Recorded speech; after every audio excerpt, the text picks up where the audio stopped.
Hi guys, it's Nancy from Into the Rabbit Hole with me, and today I have more curriculum shares. I swore it was going to be the last one that I did last time, but I'm still in the planning process.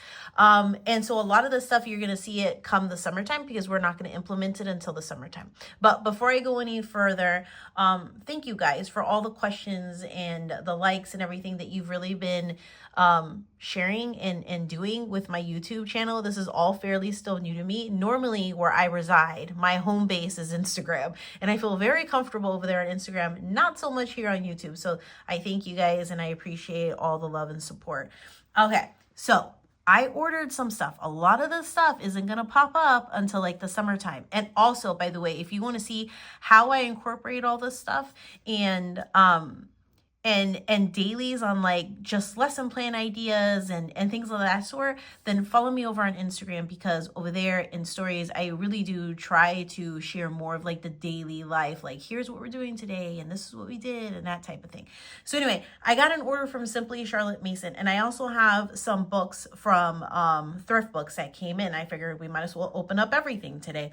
But I have not purchased from Simply Charlotte Mason probably in at least 3 years. And so it's not a huge order, but to me, considering I haven't purchased anything from them in a long time, I thought it was fitting for me to just do like a YouTube video. Okay, so I got a couple different things and I'm super excited for every single bit. Plutarch's Life of Alexander. Now they have like a whole series on this. They, I think, have Julius Caesar, and I think there's also another one. I think you can get this in a whole set of like 5 or 6, I want to say. Maybe even more. I can be totally wrong. But I just said Plutarch's Life of Alexander, Conversations on Character. Now, I have not even flipped through this at all. It literally just came in the mail and I opened it up. Oh, look. As I was talking, I was right. So I did. Okay, so there's Julius Caesar and Alexander. Anyway, what I was going to say is that I got so excited. I'm like, oh, you know what? Maybe I should share this for my YouTube friends. So Plutarch's Life of Alexander. I'll show you what the table of contents looks like. Nothing too revealing, except that they have it divided among 29 readings. So you have a preface on who was Plutarch. And then this is what the readings look like. So the readings are really short. It looks like you have like a summary over here. And then you have some of the readings. And then you have narration and discussion questions. I love that that's already interwoven in there for me. And then you have readings too, again with the summary. And then you have the readings that you're going to do, and then narration and discussion questions. I love that. And then the same thing, hold on a second. And then the same thing with Plutarch's Life of Julius Caesar. And this one is divided in 33 lessons. And then again with your intro and how to approach the book, and a note about the text and the translation that was used for it. Yeah, and then a QR code with maps, and then what is narration, and all that stuff. And then you go into the readings. So it always starts off with the readings. And then, it always starts off with the summary. And then you have the readings. And then you have narration and discussion questions. So the readings, they're done in really nice, manageable, bite-sized pieces, to be honest.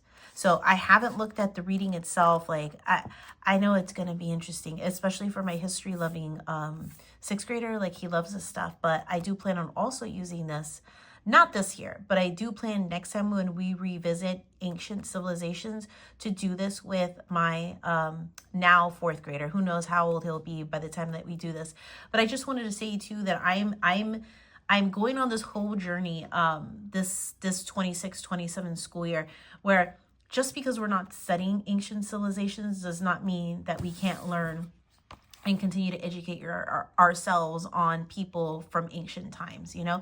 So like, for instance, like my 6th grader right now is reading Famous Men of Rome from Memoria Press. And when he's done with that, he's going to pick which one, if he wants to go to the Famous Men of Greece, or whether he wants to do Men of Modern Times, I think it is, or the Middle Ages.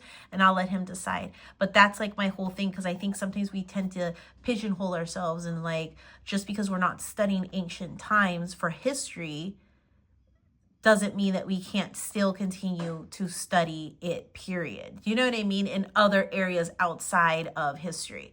So anyway, that's my soapbox moment. So our neighbors, their stories.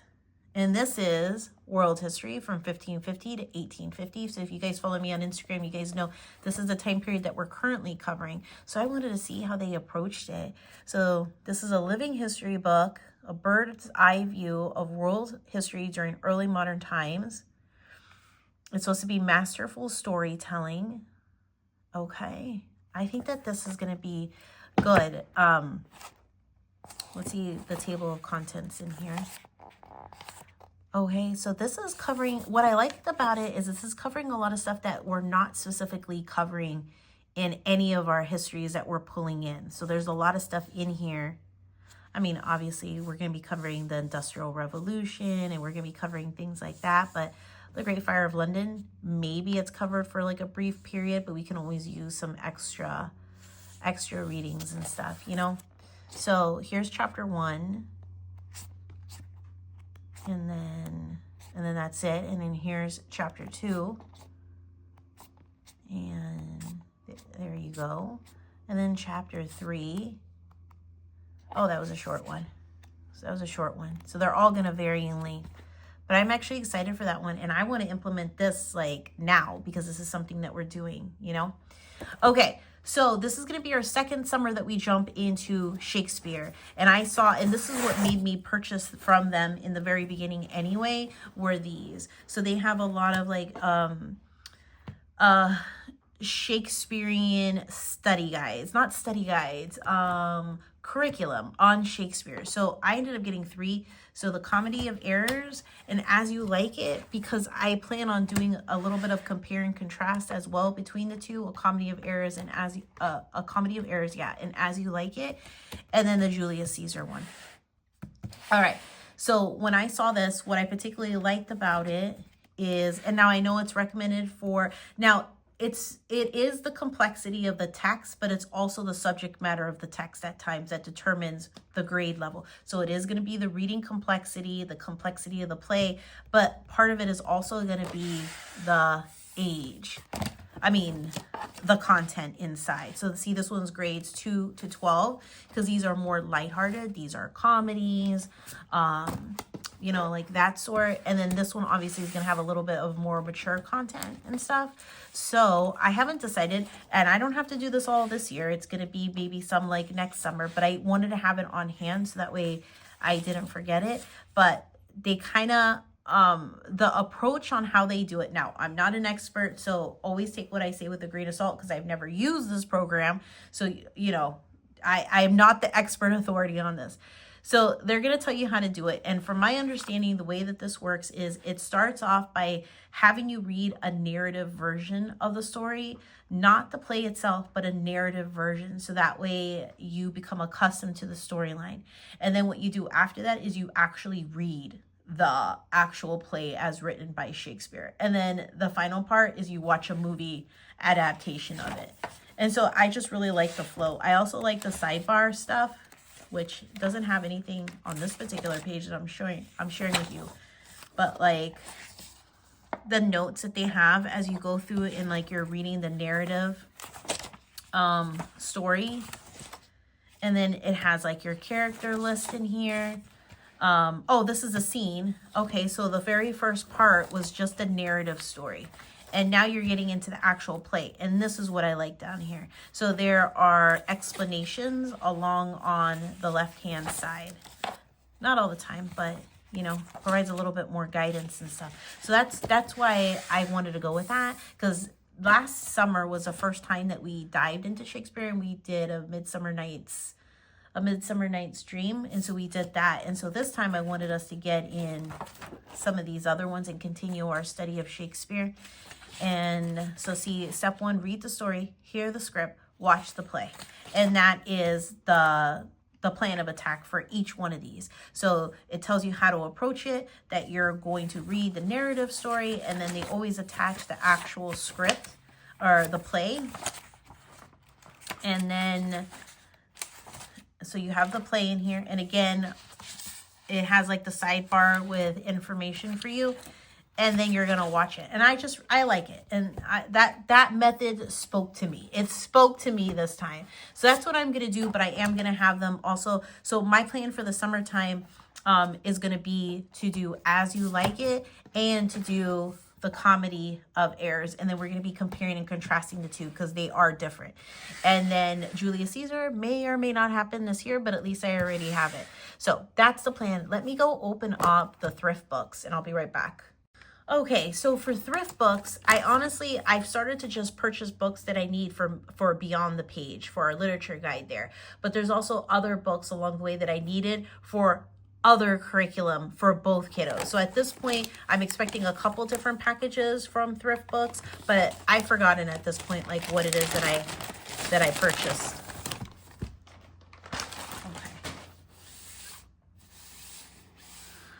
Okay. I think that this is for Beautiful Feet books, because yeah, I'm gonna also be using Beautiful Feet books, and I will share that with you guys whenever I get it in. All right, Sergeant York. Yeah, I think that's what it's for. It's either for their geography or for their history portion. Rascal. And then I have The Singing Tree. This looks interesting. The Only Sign of Peace, an apple tree bursting with life and hope. Life is quickly changing for Jan Jansky and his cousin Kate. They are finally old enough to take on more responsibilities on the family's farm. What is going on? The Great War. So World War I. He's called to battle. And then with Russian soldiers, German war orphans who take refuge in them. This sounds really good. And then I have Escape from Slavery, The Boyhood of Frederick Douglass in His Own Words.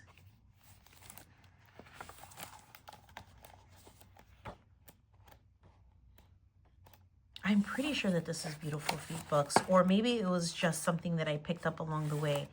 I'm pretty sure. I don't know. I'll know whenever the time comes, I'll know. Okay, this is one actually that I wanted for a while. This isn't, I think this is for Beautiful Feet books, but this is one that I've seen for a little while that I wanted to get. So this at first looks like it's going to be like a picture book, but it's quite lengthy. Like you can see, but look at the illustrations. Oh, I love the illustrations. So this is interesting. What is this? Does it tell us?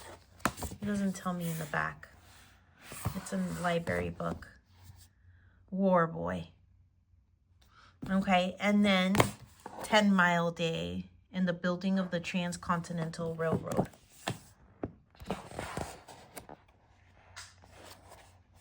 I love when it comes. I know some people get irritated when they see that, but is that the author? Written and illustrated. Do you know that this is the second time I've gotten an autographed book from Thrift Books? Written and illustrated by Mary Ann Fraser. And then to Carmen, Mary Ann Fraser. Good as gold. That is really awesome. So anyway, so this obviously when we start going over the Transcontinental Railroad, that was a really great surprise. Okay. So that is my short little haul.